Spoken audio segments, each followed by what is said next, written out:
Good afternoon, and thank you, and wow, I am so privileged and so honored to be sharing this afternoon with all of you and these incredibly amazing women that are being honored today. I'd like to extend my congratulations to each one of you, Octavia, Michelle, Kelly, Patty, and all 50 women that have been included in the Impact Report. Your achievements not just inspire me, but also so many others to work harder, to be better, and to make a dent wherever we can. So I'm very, very proud to be standing alongside of you. So in life, you know, there are moments when you stop and ask yourself, how did I get here? Like, why am I standing here? Well, this is definitely one of those moments for me. And I find myself going back to the beginning, back to my roots. I was born to incredible parents, amazing parents who served as doctors in the Indian Army.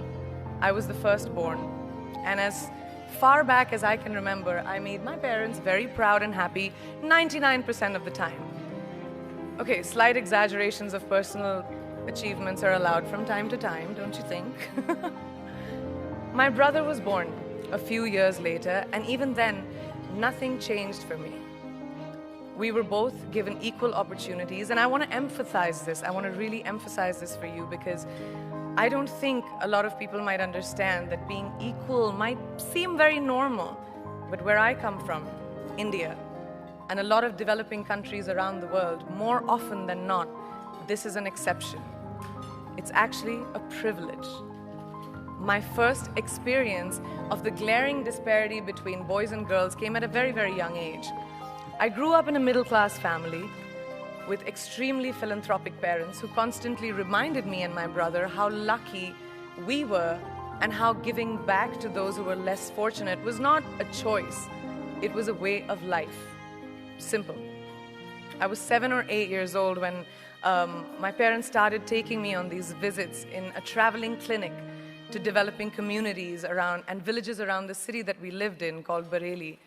We were packed into this ambulance, and my parents would provide free medical care to people who couldn't afford it. My job at the age of 8 was assistant pharmacist. So I would count all the medicines, put them in an envelope, and give it out to patients, and I really took my job very seriously, very seriously. But the more I went on these expeditions, the more I began to notice the simplest things that distinguished a boy from a girl, or a man from a woman. For example, girls were pulled out of school when they hit puberty because they were considered ready for marriage and babies.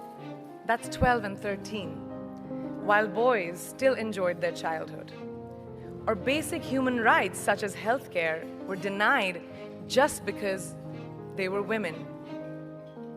Let's call this whole experience trigger number 1 for me. Fast forward a few years and many, many triggers in between.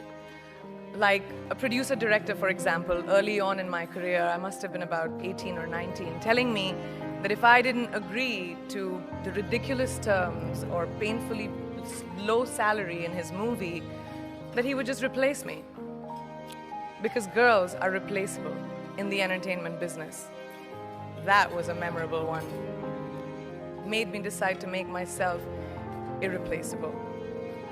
But I think what really moved the needle for me and ultimately led me to create the Priyanka Chopra Foundation for Health and Education, and around the same time partner with UNICEF, was an encounter with my housekeeper's daughter.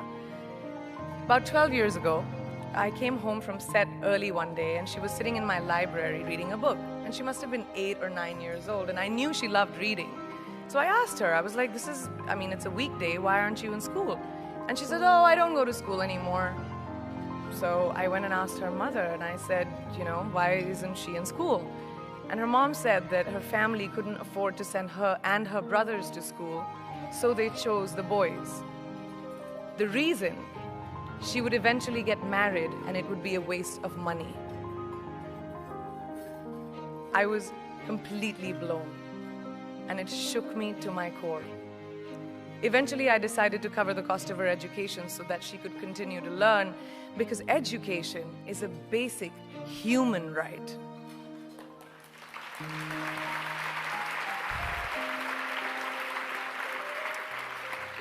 And a huge necessity, especially today. From that point on, I was determined to make a difference in as many children's lives as I could, in whatever big or small way that I could contribute. There's a really, really beautiful quote that I read recently, and I think it's absolutely appropriate to explain what I'm trying to say today. The hand that rocks the cradle, the procreator, the mother of tomorrow, a woman shapes the destiny of civilization.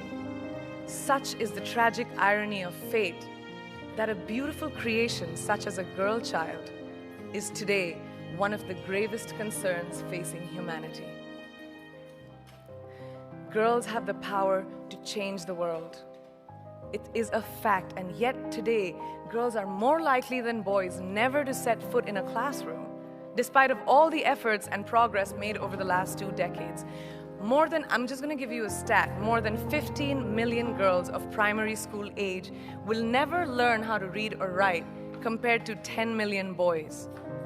Primary school, it's the beginning of our future.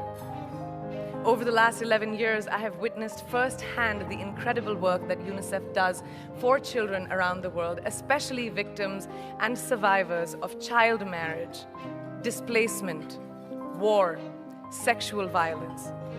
But there is still so much work to do. And for me, that is the fuel to my fire. The reason I'm so committed to this cause, and that is where my passion stems from, because I know that a girl's education not just empowers families, but communities and economies. A result of her education, we all do better. It's just as simple as that. As entertainers and influencers sitting in this room, I feel that it's our social responsibility to be a voice for the voiceless, which is why I applaud each and every woman in this room for being such a badass.